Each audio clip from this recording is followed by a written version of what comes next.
Ya, Syekh. بسم الله الرحمن الرحيم. نوعين التعلم والتعليم والنفع والانتفاع والإفادة والاستفادة والتذكر والتذكير والحث على التمسك بكتاب الله تعالى وسنة رسوله صلى الله عليه وسلم والدلالة على الهدى، ونوعين بذلك إصلاح قلوبنا وقوالبنا، أن الله يدخل نياتنا في نيات الصالحين ويجعلنا وإياكم من أهل العلم والمعرفة واليقين والمحبة والتمكين. اللهم أكرمنا بالعلم، زينا بالحلم، جملنا بالتقوى والاستقامة، وأعذنا من موجبات الندامة بجودك وكرمك يا أكرم الأكرمين ويا أرحم الراحمين. Kita kemarin belajar sampai Islam atau apa itu masuk Sayyidina Abu Bakar setelah balik atau setelah mau hijrah, mau masuk Makkah lagi tidak bisa, dia masuk di bawah Ad-Daghinnah, Ibnu Daghinnah, atau berlindungan Ibnu Daghinnah. Hari ini kita sudah masuk di ada di bab kita ini masuk Islam At-Tufail bin Amr Ad-Dawsi. Tapi kenapa dia fokus sama At-Tufail? Banyak yang masuk Islam, kenapa dia pilih At-Tufail? Hamzah, Umar, itu orang yang setelah mereka masuk Islam ada yang berubah di antara masyarakat sahabat. Nanti setelah kita baca ceritanya baru paham, oh ya kenapa ahli sirah kasih ceritanya.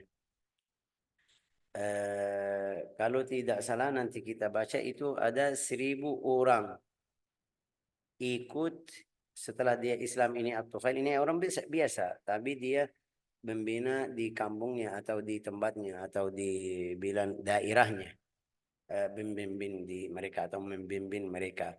Waktu balik bilang sama mereka, saya sudah masuk Islam, kalau kamu mau jadikan atau mau lanjut saya orang yang mulia di antaramu, harus semuanya masuk Islam. Itu 1.000 orang masuk Islam. Itu sebabnya ahli sirah jadi fokus sama Islam At-Tufail. Banyak sahabat yang masuk Islam tapi sedikit, ceritanya sedikit. Kita baca juga ceritanya seperti orang Indonesia bilang aneh ini. Karena dia orang cerdas, syair, faham, mereka bisik-bisik di kupingnya atau di telinganya, jangan kamu dengar, jangan. Dia bilang, kenapa saya takut? Saya bisa faham kalau bicara Muhammad itu salah atau bahaya. Saya bisa tahu ini orangnya faham. Coba baca Bu. Qala Ibnu Ishaq. Ya, Syekh. Ibnu Ishaq berkata, kendati Rasulullah Shallallahu Alaihi Wasallam mendapatkan perlakuan seperti itu dari kaumnya, beliau tetap memberikan nasihat dan mengajak mereka kepada keselamatan dari realitas.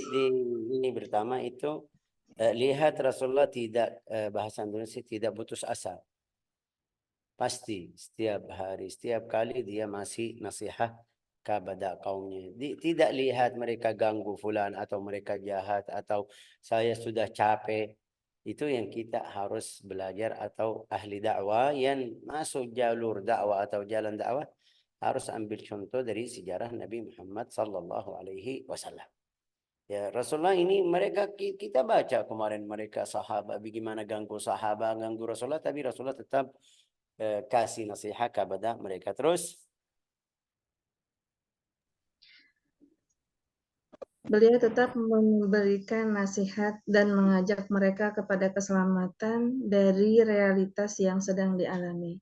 Karena Allah Ta'ala melindungi beliau dari orang-orang Quraisy, maka mereka bagaimana, kenapa melindungi Rasulullah? Kita kemarin sudah tahu dari Abu Talib, karena Abu Talib masih hidup. Karena Abu Talib juga sudah mulai jelas jalan Nabi Muhammad atau dakwah Nabi Muhammad, jelas dia bukan orang seperti yang Quraisy bilang. Tapi mereka pilih ke cara yang baru. Ini yang sampai sekarang efeknya masih ada. Namanya al-i'lam al-mudallil ya Ustazah. Al-i'lam itu seperti sekarang di sosial media itu mereka bilang Hamas jahat sama kita. Tidak lihat Israel itu 70 tahun lagi ambil harta mereka, tanah mereka. Enggak. Ya itu sampai mereka terima. Baru sadar itu setelah yang terjadi kemarin di bulan Oktober. Banyak dari Eropa atau Amerika baru sadar, oh iya berarti yang jahat Israel, bukan. Ini sekarang di cerita ini Quraisy ikut cara ini. Kita tidak bisa ganggu Muhammad langsung. Kita kasih kata-kata yang bohong jelek, atau mungkin bilang negatif. dusta ya. Mm. Lanjut ah. Karena Allah Ta'ala melindungi beliau dari orang-orang Quraisy, maka mereka melarang manusia dan siapa saja yang tiba di Makkah untuk bertemu dengan beliau. Ya, ini kenapa? Karena Makkah seperti kita tahu setiap orang Arab datang pergi haji ke Makkah. Oh, Syekh haji ya haji seperti haji mereka. Ada beberapa hal yang hal orang musyrik, tapi mereka tetap masih mengagungkan Al-Ka'bah, Makkah itu tetap. Jadi mereka melarang atau takut kalau ada yang datang itu jangan takutin ini, jangan ketemu Muhammad, hati-hati ada orang di sini. Banyak, lanjut ha. Tufail bin Amr berkata bahwa ketika ia tiba di Makkah, Rasulullah SAW masih berada di dalamnya. Tufail bin Amr adalah orang terhormat, penyair dan orang jenius. Orang-orang Quraisy berkata kepada Tufail bin Amr, "Hai Tufail, engkau telah tiba di negeri kami dari orang ini," yaitu Rasulullah SAW, yang ada di tengah-tengah kita telah membuat repot. Sungguh ia memecah belah persatuan dan mengacaukan urusan kita. Ucapannya seperti sihir yang memisahkan seseorang dengan ayahnya, memisahkan seseorang dengan saudaranya, dan memisahkan seseorang dengan istrinya. Sungguh kita khawatir kalau apa yang telah terjadi pada kami itu akan terjadi padamu dan pada kaummu. Oleh karena itu, kau jangan bicara dengannya dan jangan mendengar sesuatu pun darinya. Ya, ini jelas sudah bagaimana. Tapi dari ini kita ambil satu pelajaran. Juga saya kasih nasihat juga kepada teman kita. Kalau ada yang datang, apalagi banyak kadang-kadang terjadi di antara perempuan itu curhat kadang-kadang dari suami atau dari fulana atau dari fulana atau kadang-kadang dia keluarin kata-kata yang wah kasihan ini dizalimi ya kan, bahasa Indonesia mazlum, dizalimi ya. Tapi setelah kita dengar hakikatnya, ya badai dia yang zalim ini, dia yang jahat ini. Artinya ini lihat kafar Quraisy sama. Mereka ganggu Muhammad, ganggu temannya. Mereka masukin itu Syekh Bani Hashim 3 tahun. Terus eh, waktu ketemu orang lain atau sama orang Arab bilang sama dia jangan hati-hati ini gang. Itu salah satu pelajaran yang kita harus paham. Biasa orang yang datang kepadamu mau menyalahin orang lain itu biasa dia yang mulai, dia yang salah. Tapi jangan kamu bilang salah sampai pastikan dulu. Kalau maksudnya apa? Harus dengar dari 2 arah, jangan dengar dari 1 arah. Dari satu yang depan kamu aja, wah habis itu kamu langsung bilang ini, fulan itu, enggak. Dengar dari yang kedua, pihak yang kedua.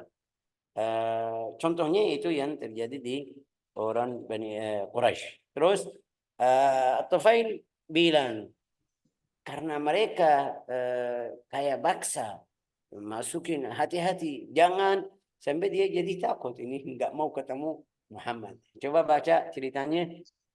Tufail bin Amr berkata, "Demi Allah, mereka terus-menerus berkata seperti itu kepadaku, hingga aku berjanji tidak akan mendengarkan sesuatu pun dari Rasulullah SAW dan tidak berbicara dengan beliau, hingga sampai pada taraf menutup kedua telingaku dengan kapas, karena takut ucapan Rasulullah SAW masuk ke Kasihan, kedua telingaku." kasihan ya, kasihan ini. Ini orangnya paham, orangnya cerdas, orangnya seperti bukan orang biasa, awam. Tapi karena mereka fisik-fisik atau kasih kata-kata yang itu, jadi dia taruh kipas di tengahnya, kipas ya, ya. Kapas, Biar biar kapas, bukan kipas ya, kapas. kipas itu. Oke, biar dia tidak dengar Nabi Muhammad Sallallahu Alaihi Wasallam. Itu artinya ada sesuatu yang mereka kasih kata-kata yang luar biasa. Orang yang biasa, ya kalau dia kesel-kesel bisa bilang sama mereka, ya ya ntar saya lihat. Tapi enggak, taruh itu biar dia tidak dengar, artinya mereka kasih keras atau kata-kata yang luar biasa. Lanjut, ha? Mm. Dan aku tidak ingin mendengar sesuatu apapun dari beliau. Hmm. Pada suatu hari aku pergi ke masjid, sementara Rasulullah Shallallahu Alaihi Wasallam berdiri sholat di samping Ka'bah. Kemudian aku berdiri dekat dengannya. Kemudian aku berdiri dekat dengan beliau. Ternyata Allah Ta'ala menghendakiku mendengarkan sebagian ucapannya kepadaku. Itu yang Sungguh aku itu yang namanya hidayah. hidayah. Lihat sudah dia nggak mau dengar, tapi tiba-tiba lihat Muhammad lagi salat, dia berdiri di sebelahnya. Ya saya mau dengar baca apa, bilang apa ini. Mm-mm. Subhanallah. Lanjut.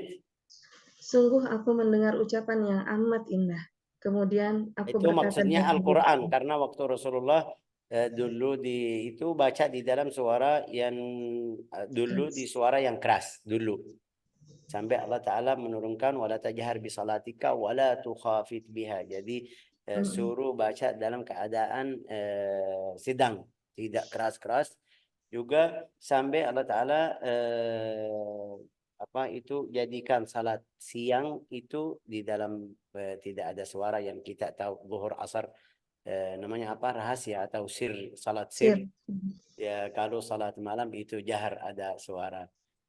Karena di siang hari mereka banyak di depan Ka'bah biar tidak nanti kita belajar biar ada ceritanya ada beberapa orang yang dengar Rasulullah lagi baca Al-Quran, mereka mencaci maki Al-Quran dan Tuhannya. Allah Ta'ala Mm. suruh Nabi Muhammad SAW jangan biar tidak mereka ganggu atau Caci tidak mencaci maki. maki Tuhanmu. Lanjut, ha? Kemudian aku berdiri dekat dengan beliau. Ternyata Sudah. Allah menghendakiku mendengarkan sebagian ucapannya Kenapa kepadaku. balik lagi Ustazah? Biar biar bisa difahami, Syekh. Sungguh sungguh aku mendengar ucapan yang amat indah. Kemudian aku berkata dalam diriku, semoga ibuku menjanda. Demi Allah, sungguh aku orang jenius sekaligus penyair Itu yang ahli. faqultu fi nafsi wa thuqla ummi.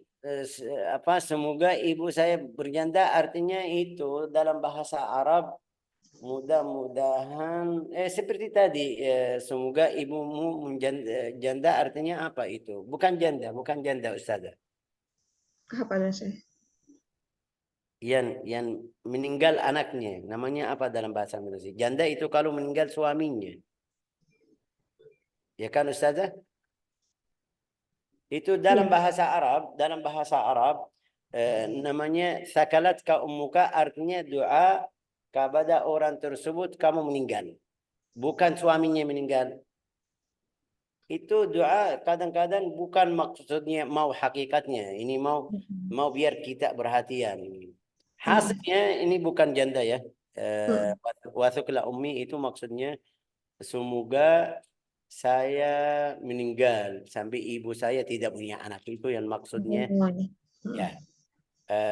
Artinya apa? Artinya doa kepada diri sendiri kayak saya bodoh, tidak ada manfaat sama ibu saya, lebih afdal saya mati aja. Itu yang maksud Mm-mm. wasukla ummi. Lanjut, ha? Sungguh aku orang jenius sekaligus penyair yang ahli membedakan antara yang baik dan yang buruk. Maka Hmm. apa salahnya kalau aku mendengar apa yang dikatakan orang ini, yaitu Rasulullah Shallallahu Alaihi Wasallam. Jika yang ia bawa adalah kebaikan, maka aku menerimanya. Jika yang dibawanya adalah keburukan, maka aku akan meninggalkannya. Aku diam terpaku di tempatku hingga Rasulullah Shallallahu Alaihi Wasallam pulang ke rumahnya. Aku membuntuti Ya, hingga beliau masuk ke dalam dia rumahnya. tidak datangkan Nabi masih di Makkah. Masih di depan Al-Ka'bah enggak dia dengar dulu, buka itu, dengar bacaannya, lihat itu bacaannya bagus. Ya, Mm-mm. jadi dia nunggu sampai Nabi Muhammad selesai, ikut Nabi sampai rumah terus. Ketika Fattaba. beliau masuk, ketika beliau masuk ke dalam rumahnya, aku ikut masuk ke dalamnya. Aku berkata, "Hai Muhammad, sesungguhnya kaummu telah berkata kepadaku ini dan itu. Demi Allah, mereka tidak henti-hentinya menakut-nakutiku terhadap permasalahanmu, hingga aku menutup kedua telingaku dengan kapas agar tidak bisa mendengar ucapanmu. Namun Allah Ta'ala menghendakiku mendengarkan ucapanmu. Ya, aku mendengar ucapan yang indah sekali. Coba terangkan permasalahanmu kepadaku. Sudah, mau jelasin apa Bu? Sudah jelas. Tapi lihat di sini bisa ambil satu pelajaran. Seharus dia diam, tidak bilang wahai Muhammad, kamu bilang ini, seharus dia bilang Muhammad, saya siap masuk agama Islam. Tapi orangnya walau masih kafir, walau masih belum masuk agama Islam, tapi tetap mereka jujur bilang sama dia, Muhammad ini ceritanya tadi gini gini gini gini. Sekarang saya mau dengar dari kamu mau masuk agama Islam. Lanjut ha? Ya, Syekh. Tufail bin Amr berkata, kemudian Rasulullah Shallallahu Alaihi Wasallam menjelaskan tentang Islam kepadaku, dan beliau membacakan Al-Quran kepadaku. Demi Allah, aku belum pernah mendengar ucapan seindah Al-Quran dan sesuatu yang lebih adil daripada Islam. Kemudian aku masuk Islam dan bersaksi dengan kesaksian yang benar. Aku berkata, wahai Nabi Allah, sesungguhnya aku orang yang ditaati di kaumku. Aku akan pulang kepada mereka dan mengajak mereka kepada Islam. Oleh karena itu, berdoalah kepada Allah agar Dia memberiku satu tanda yang bisa membantuku dalam mendakwahi mereka. Rasulullah Shallallahu Alaihi Wasallam berkata, Ya Allah, beri di satu tanda. La ilaha Setelah illallah. itu, Ini sebentar. Ini dari pertama itu sudah langsung masuk Islam. Setelah dia bilang agama kita gini-gini, ya ini ceritanya tulis di sini. Tapi kalau kita kasih bayangan setelah Rasulullah bilang sama dia agama Islam itu salat, puasa, zikir, ibadah, lihat itu semuanya bagus. Juga al-amr bil ma'ruf wan nahy 'anil munkar, wasilatul arham, wa itu semuanya dia bilang saya sudah lihat ini amal yang bagus yang baik. Masuk agama Islam. Tapi ini lihat orang sahabat bagaimana semangat mereka. Baru masuk agama Islam dia mau dakwah langsung. Kita masih ini tadi pagi kita bilang sama siapa itu? Sama Bu siapa yang bilang belum siap itu? Mungkin Bu Latifah itu. Ya, ayo mulai ngajarin orang lain. Mulai ngajarin orang lain bilang belum siap. Ini baru masuk agama Islam. Bilang saya mau balik atau saya orang yang ditaati atau taati di kaum saya. Bagaimana kalau saya ajak mereka? Tapi saya minta tanda biar mereka bisa percaya. Subhanallah. Yang paling ajib juga baru masuk agama Islam. Rasulullah doa itu dapat ayah atau tanda dia yang benar. Apa itu? Cahaya. Cahaya di jari. Di jarinya. Jari. Nanti kita baca di sini. Lanjut ha. Tapi dia bilang, wahai Rasulullah kalau cahaya itu dapat cahaya atau sinar dari jari saya, mungkin mereka bilang ini sihir, ini mau yang masuk akal sama mereka. Lebih afdal. Terus ya. Setelah itu aku pulang kepada kaumku ketika aku berada di Sania, jalan di antara dua gunung yang bisa membuatku melihat rumah-rumah kaumku. Tiba-tiba di kedua mataku terdapat sinar seperti lampu. Aku berkata, maaf saya tadi bilang di jari, itu orang lain yang di jari. Ini Tufail di antara matanya ya kan? iya, di mata, di kedua mataku terdapat sinar seperti lampu. Aku berkata, ya Allah, kalau bisa sinar ini dipindahkan ke selain wajahku. Sungguh aku khawatir kaumku mengira bahwa sinar tersebut adalah hukuman di wajahku karena meninggalkan agama mereka. Kemudian betul, lanjut. sinar tersebut pindah ke ujung cambukku. Dan orang-orang bisa melihat sinar di cambukku seperti lampu yang menggantung. Sementara aku turun ke tempat mereka dari Sania hingga akhirnya aku tiba di tempat mereka esok paginya. Lanjut, sudah jelas. Sudah tidak bisa jelas lebih itu. Sudah ya. Ceritanya.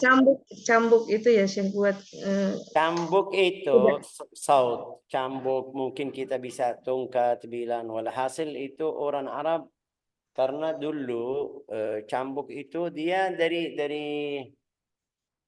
Seperti itu, seperti tongkat, tapi Rotan. di akhirnya atau atasnya ada yang itu hitam yang mereka Arab Saudi taruh di atas itu. Ya. Jadi diikat, dia bisa pakai untuk bukul kuda atau hewan yang dia naik, juga bisa pakai tongkat. Hasilnya di itu. Ya, lanjut ya Syekh. Lanjut. Tufail bin Amr berkata, ketika aku tiba di rumah ayahku yang sudah lanjut usia mendekat kepadaku. Aku berkata, ayah jangan mendekat kepadaku, karena aku tidak lagi termasuk golonganmu, dan engkau tidak lagi termasuk golonganku. Ayahku berkata, kenapa begitu anakku? Aku berkata, aku telah masuk Islam dan mengikuti agama Muhammad SAW. Ayahku berkata, anakku, agamaku adalah juga agamamu. Aku berkata, pergilah, kemudian mandilah, dan cucilah pakaianmu. Setelah itu, datanglah kepadaku, agar aku mengajarimu apa yang telah diajarkan kepadaku. Ayah pun pergi, kemudian mandi dan mencuci pakaiannya. Setelah itu ia datang kepadaku, kemudian aku jelaskan Islam kepadanya, dan ia pun masuk Islam. Tapi kalau kita pikir sedikit, Bu Aida, ini benar agama Islam berbisa di antara laki-laki dan ayah, ya kan? Iya, Berbisa itu di dalam tidak boleh keadaan yang berselisih. baik, ya kan? Dia bilang sama beliau, sudah jauh, jangan dekati kepada saya. Tapi seperti dia tadi jelasin, dia bilang saya inni mru'un muta'un fi qaumi. Mereka ikut saya. Ini lihat ayahnya juga. Kadang-kadang biar kita paham keadaan dakwah kadang-kadang. Masya Allah kamu alim, tapi ayah tetap tidak mau ikut kamu. Ya lihat kamu, ya ini anak saya kenal anak saya, ya kan. Tidak mau terima pelajaran kamu, tidak. Itu susah sekali. Susah, tapi kalau orangnya yang ahli tarbiyah, ahli tazkiyah, akhlakmu seperti itu, seperti akhlak agama Islam, bisa langsung efeknya pergi ke ayah, ibu, istri, keluarga. Lihat ini langsung karena dia kenal atau tahu anaknya bagaimana akhlaknya. Terus juga ini ceritanya jangan yang seperti kita baca. Ceritanya ini kayak cepat itu dalam satu saat ini pergi. Tidak, enggak, itu ada fikir. Pasti ada fikir, pasti ada musyawarah, pasti ada berlawan. Ini kenapa dia jelasin. Juga mereka lihat bagaimana sejarah At-Tufail berubah dari waktu datang. Ya pasti ini. Bukan mungkin dalam satu hari ya. Jangan dekati sama saya. Dia bilang ya oke, saya masuk ke kamar. Itu susah, tidak mungkin. Lanjut Prosesnya. ha? Hah? Ia berproses. Lanjut sekarang. Kemudian istriku mendekat kepadaku. Aku Hmm. berkata kepadanya, engkau jangan mendekat kepadaku, karena aku tidak lagi termasuk golonganmu, dan engkau tidak lagi termasuk golonganku. Istriku berkata, kenapa begitu? Demi ayah dan ibuku. Aku berkata, Islam telah memisahkan aku denganmu, dan aku telah mengikuti agama Muhammad SAW. Istriku berkata, agamaku adalah juga agamamu. Aku berkata, pergilah ke samping berhala di Asyara. Pergilah ke tempat berhala di Asyara. Tufail bin Amr berkata, pergilah ke tempat berhala di Asyara. Kemudian mandilah di sana. Kenapa bingung? Soalnya Ini berkali-kali Syekh di sini ada pergilah, pergilah gitu. itu Ada saya dua di nggak sini. tahu, kadang-kadang yang terjemah itu salah tulis 2 kali 3 kali. Hmm. Aslinya dia 1 kali aja. Tapi Hmm. Ibnu Hisham jelasin apa itu disyara. Disyara itu sanaman di Dausin. Itu berhala di Hmm. kabilah atau suku Berhala Daus. kabilah Daus. Hmm. Di Asyara adalah berhala kabilah Daus. Kabilah Daus ya Syekh. Daus itu Daus. Kabilah Daus melindungi tempat berhala tersebut, dan di tempat tersebut terdapat jeram air yang turun dari gunung. Istriku Ya, berkata, demi maksudnya itu tempat air sudah jadi namanya ikut berhala yang tersebut. Bukan maksudnya hmm, pergi ke disyara itu yang mereka etikat Tuhan. Enggak. Tempatnya sudah jadi nama ikut berhala tersebut. hmm, Hmm. demi ayah dan ibuku, apakah engkau takut kalau berhala di Asyara berbuat sesuatu terhadap anak kecilmu ini? Hmm. Aku berkata, aku tidak takut dan aku jamin tidak akan terjadi sesuatu pada anak kecil kita. Istriku segera pergi untuk mandi. Setelah itu ia datang kepadaku, kemudian aku terangkan Islam kepadanya dan ia pun masuk Islam. Kasihan mereka orang Arab masih pergi mandi di luar ya kan, perempuan pergi kan. Iya, belum ada di Belum dalam. ada seperti sekarang. Tapi juga saya masih ikut di Yaman dulu. Mereka kasih waktu khusus. Seperti ini juga cerita-cerita dari nenek, dari orang tua. Mereka betul tempat mandi itu untuk laki-laki, tapi dari jam sekian sampai jam sekian laki-laki. Dari jam sekian sampai jam sekian perempuan. Artinya nggak ada yang datang, Siapa? aman ini sudah. Mereka jaga waktunya, juga jaga sebelum yang pergi ke sana. Sudah ini waktu perempuan. Itu di waktu dulu, sekarang sudah mereka atur seperti di sini sudah. Lanjut. Setelah itu aku mengajak kabilah Daus kepada Islam. Namun mereka agak lamban merespon dakwahku. Kemudian aku datang kepada Rasulullah Shallallahu Alaihi Wasallam di Makkah. Aku berkata kepada Rasulullah Shallallahu Alaihi Wasallam, wahai Nabi Allah, sesungguhnya zina telah menyebar luas di kabilah Daus. Maka berdoalah kepada Allah untuk mereka. Sebentar. Rasulullah Shallallahu Sesungguhnya apa zina? zina. Ya, tapi bukan maksudnya zina. Zina itu hubungan laki sama perempuan yang haram. Enggak. Zina itu dalam bahasa Arab ada kata untuk yang apa? Yang terjadi di dalam hati kalau sedih. Itu maksudnya saya sedih karena kaum saya belum masuk agama Islam. Kata zina, bukan zina. Oh, sedih. Ya, Sedih. ya, ya. Huwa lahun ma'a syughli qalbin wa basar. Lahun, yang sibuk. Juga pikirannya dan matanya tidak fokus. Itu maksud zina. Hmm. Hmm. Berilah petunjuk kepada kabilah Daus. Hmm. Pergilah engkau kepada kaummu, kemudian dakwailah mereka dan Ya, bersikap lemah minta doa lembutlah ya, terhadap minta doa minta Rasulullah. Itu yang saya tidak bisa jelasin Ustaz. Yad'u lahum yad'u alaihim. Ini fad'u Allah mereka. alaihim. Dia mau kaumnya habis atau mati. Itu bilang Hmm. apa? Doa untuk atau doa apa itu bilang? Minta doa kepada Rasulullah agar kaumnya Habis. didoakan. Jadi, Hmm. betul. Terus tapi Rasulullah enggak. Rasulullah ambil yang lawannya. Karena Rasulullah wa ma arsalnaka illa rahmatan lil alamin. Coba doa Rasulullah apa itu? Ulang lagi doa Rasulullah. Eh, Allahumma dari, Allahumma hadi dausan ya. dari sini dulu ya sih. Aku tetap berada di kabilah Daus untuk mengajak mereka kepada Islam hingga Rasul. Sebelumnya doa. Fad'u Allah alaihim. Ya Allah, berilah petunjuk kepada kabilah Daus. Ini lihat, itu doa Rasulullah. Dia mau habisin Daus. Tapi Rasulullah Mm-mm. doa ke mereka biar masuk agama Islam. Allahumma di Dausan. Terus habis itu suruh At-Tufail, ayo balik lagi ke kaummu lagi. Pergilah engkau kepada kaummu, kemudian dakwahilah mereka, dan bersikap lemah lembutlah terhadap mereka. Bersikap lemah lembut. Berarti yang kemarin kaya keras. Karena caranya seperti yang kita tadi lihat ceritanya sama ayah, sama istri, caranya keras. Ya, tidak boleh dekati saya, tidak boleh ini. Ini caranya bukan cara Rasulullah yang. Tapi karena dia semangat, dia mau mereka cepat masuk Islam. Rasulullah kaya wallahu alam faham cara kamu keras sedikit. Balik lagi tapi dalam cara yang lembut atau lunak. Lanjut. Qala. Aku tetap berada di kabilah Daus untuk mengajak mereka kepada Islam hingga Rasulullah Shallallahu Alaihi Wasallam hijrah ke Madinah dan hingga terjadinya perang Badar, perang Uhud dan perang Khandaq. Aku pergi menghadap Rasulullah Shallallahu Alaihi Wasallam dengan membawa orang-orang dari kaumku yang telah masuk Islam. Dan ketika itu Rasulullah Shallallahu Alaihi Wasallam berada di Khaybar.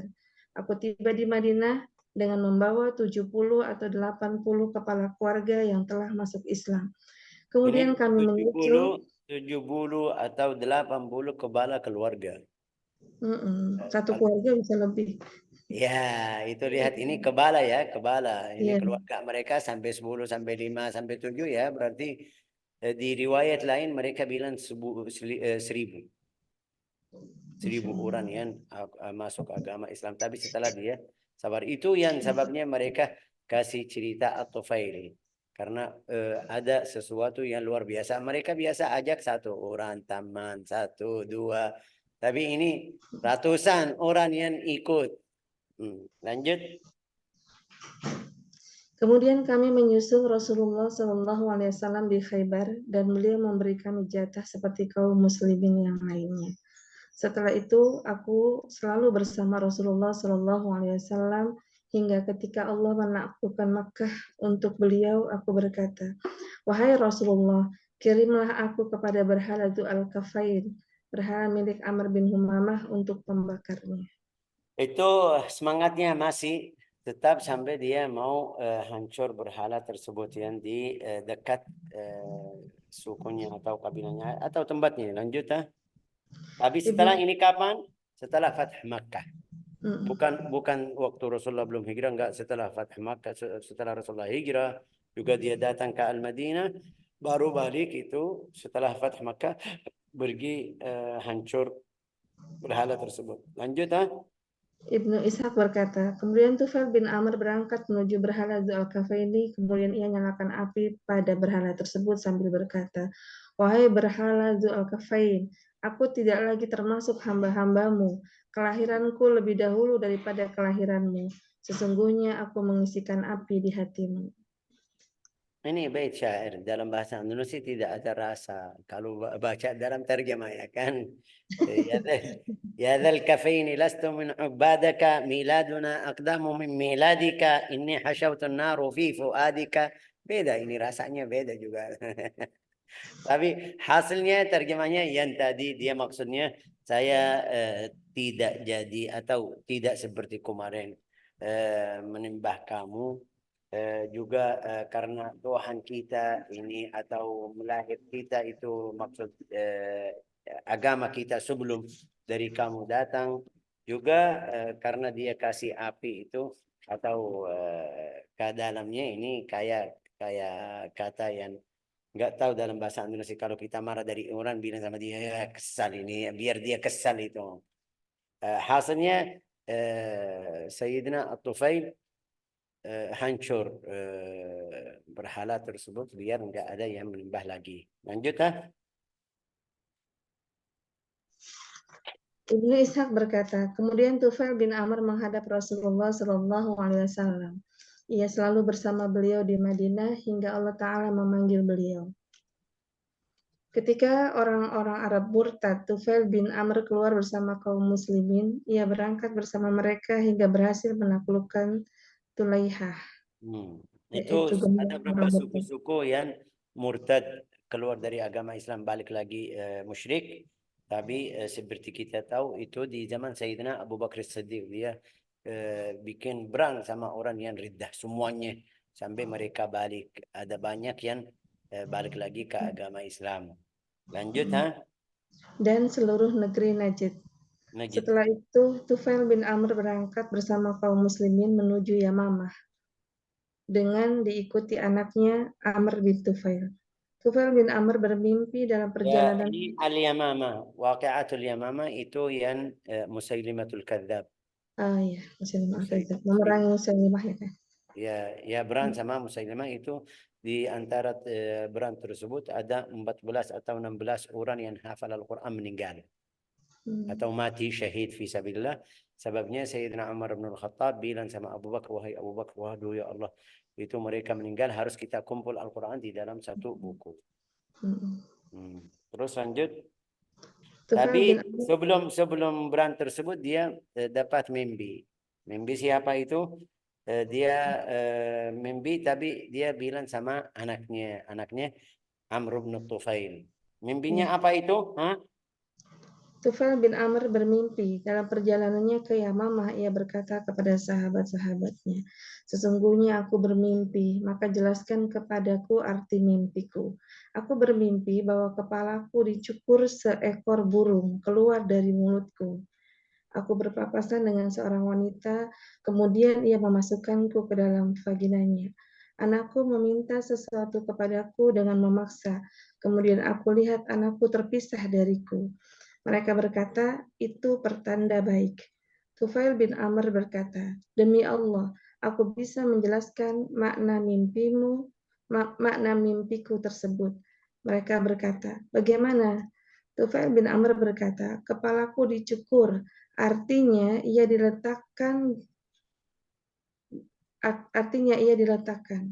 Burung yang keluar dari Apa mulutku itu maksud dilatakan itu? di Potong. Fisabilillah, iya betul. Tapi kamu takut, kaget. Kenapa? Maksudnya, karena biasa brand mereka, bukan seperti sekarang senjata, masuk dari sini, keluar dari sini. Biasa itu kadang-kadang ini potong kepala itu ya kan. Ya, dia bilang tanda atau saya kasih takwil mimpi tersebut kalau cukur rambut artinya itu. betul. Ya. Yang kedua, nah, Burung yang keluar dari mulutku ialah nyawaku. oke. Ini sudah jelas ya juga. Terus yang ketiga, Wanita yang memasukkanku ke dalam vaginanya, artinya tanah digali untukku, ya, kemudian aku dimasukkan ke dalamnya. sudah jelas ini juga. Nah, lanjut ya, dikit lagi. Terus Permintaan anakku kepadaku, kemudian ia terpisah dariku, artinya bahwa ia sekali merasakan seperti yang aku rasakan. Tufail bin Amr rahimahumullah gugur sebagai syahid di perang Yamamah, sedang anaknya mendapatkan luka parah kemudian sembuh dan gugur sebagai syahid di medan perang Yarmuk pada masa pemerintahan Umar bin Khattab radhiyallahu anhu. itu anaknya Umair Amr bin Tufail itu orang sahabat yang terakhir meninggal. Yang terakhir Amr bin Tufail Ad-Dausi itu yang terakhir. Subhanallah. Ini cerita Sayyidina Amru At-Tufail Ad-Dausi atau At-Tufail bin Amr Ad-Dausi radhiyallahu anhu wa ardahu.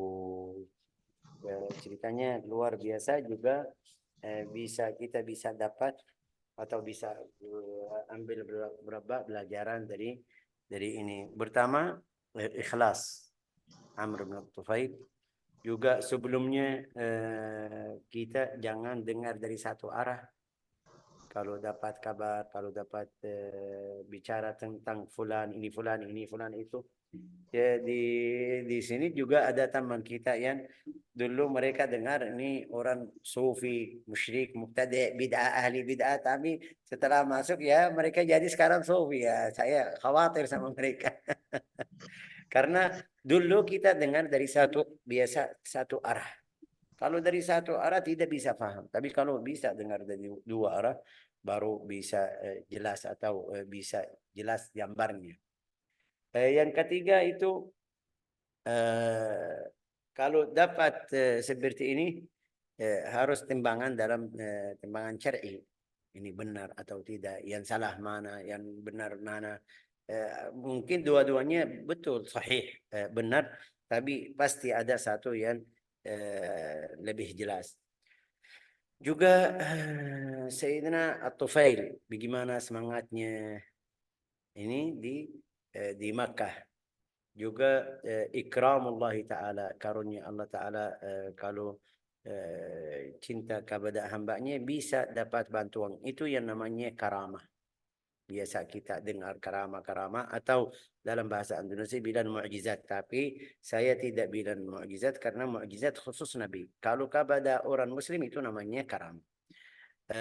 Allah Ta'ala kasih setelah Rasulullah doa pasti juga lihat bagaimana Allah Ta'ala mengetahui orang tersebut itu ahli agama, ahli ikhlas, kasih di antara mata ini, maksudnya di depan ini, di antara matanya, tapi dia lihat oh ini mungkin bahaya, mereka lihat ini karena saya tinggal agama itu minta dari Allah Ta'ala atau doa pindah langsung, itu luar biasa. Kayak khayal kalau kita kasih bayangan ini bagaimana di sini langsung pindah ke tungkatnya ataukah ini luar biasa, tapi bantuan Allah Ta'ala kalau dapat atau ada atau datang tidak ada yang bisa tolak.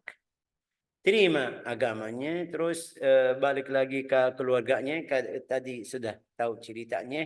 Mungkin cara pertama itu keras sekali, tidak ada yang mau ikut Islam. Tapi setelah Rasulullah doa, mereka semuanya masuk agama Islam. Juga di cerita ini kita bisa paham berarti harus sabar. Jangan pikir kamu kalau saya buka lembaga dakwah banyak yang ikut dalam 1 hari, 2 hari, seminggu. Enggak. Seminggu. Enggak, ini mereka berbulanan, tahunan itu dakwah tidak ada yang masuk. Sampai dia sudah kesal ya kan. Wahai Rasulullah doa kepada mereka biar habis.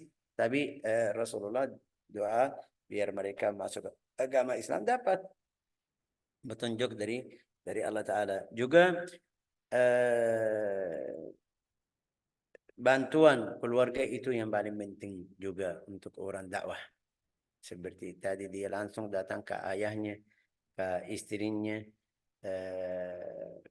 langsung mereka Masya Allah ikut itu di dalam cara yang tadi kita bilang harus ada proses yang cocok atau sesuai keadaan mereka, tapi dia fokus dulu sama keluarga biar jadi contoh kepada mereka. Ikhlas Tufail itu sampai dia wafat syahid fi sabilillah di Ma'rakat al-Yamamah. Ma'rakat al-Yamamah itu yang masyhur di zamanul Riddah. Juga yang ilmunya sampai dia bisa takwil mimpi tadi. Pas seperti mereka bilang khair, mereka enggak tahu artinya itu mimpi bagus, baik. Karena biasa mimpi itu kadang-kadang kebalik. Kalau kamu mimpi saya jatuh dari satu tempat, tapi itu setelah itu saya hidup, itu artinya bukan jatuh, mungkin derajat kamu tinggi. Kalau kamu mimpi fulana lagi sakit atau ini telepon tanya, mereka bilang enggak, dia sehat, masya Allah lebih dari kemarin. Itu mimpi kadang-kadang paling banyak kebalik. Ini tadi dia lihat cukur rambut, lihat apa itu masuk ke itu juga bisa kasih takwil yang baik. Jadi seperti yang dia takwil, seperti yang dia jelasin sama mereka, sama anaknya juga. Tapi subhanallah dia wafat syahid fi sabilillah. Razaqanallah wa iyyakum. Razaqanallah wa iyyakum husna ikhlasihim واجتهادهم وطاعتهم إنه أكرم الأكرمين وأرحم الراحمين والحمد لله رب العالمين.